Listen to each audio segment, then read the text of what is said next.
গঙ্গা নদীর বুক চিরে গঙ্গা নদীর মাঝখান দিয়ে পেরিয়ে যাচ্ছে মেট্রো রেল, আর এটা সম্ভব হয়েছে একমাত্র কলকাতাতেই। ইন্ডিয়ার ফার্স্ট আন্ডার ওয়াটার মেট্রো আমাদের কলকাতার এসপ্ল্যানেড থেকে হাওড়া ময়দান রুট অর্থাৎ ইস্ট ওয়েস্ট মেট্রো রুটে অবস্থিত, আর পৌঁছতে সময় লাগে মাত্র 8 মিনিট। হুগলি নদীর মধ্যে দিয়ে যখন মেট্রো রেলটি যায় তখন সময় নেয় মাত্র 26 সেকেন্ড এই নদীটিকে অতিক্রম করতে।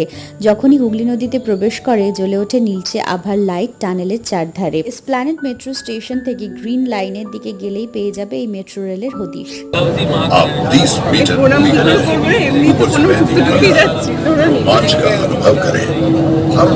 গঙ্গার নিচে এরকম কোনো অ্যানাউন্সমেন্ট সম্প্রতি আর শুনতে পাওয়া যায় না, তাই বুঝতেই পারছো এটা বহু পুরনো ভিডিও। আমার দুই বন্ধুর সাথে সেদিন দেখা হয়, খুব সুন্দর দিন কেটেছিল। এইবারে হাওড়া স্টেশনে এসে 12 নম্বর প্ল্যাটফর্মের দিকে ওল্ড কমপ্লেক্সের একদম শেষে প্ল্যাটফর্ম পাবে এই মেট্রো রেলের।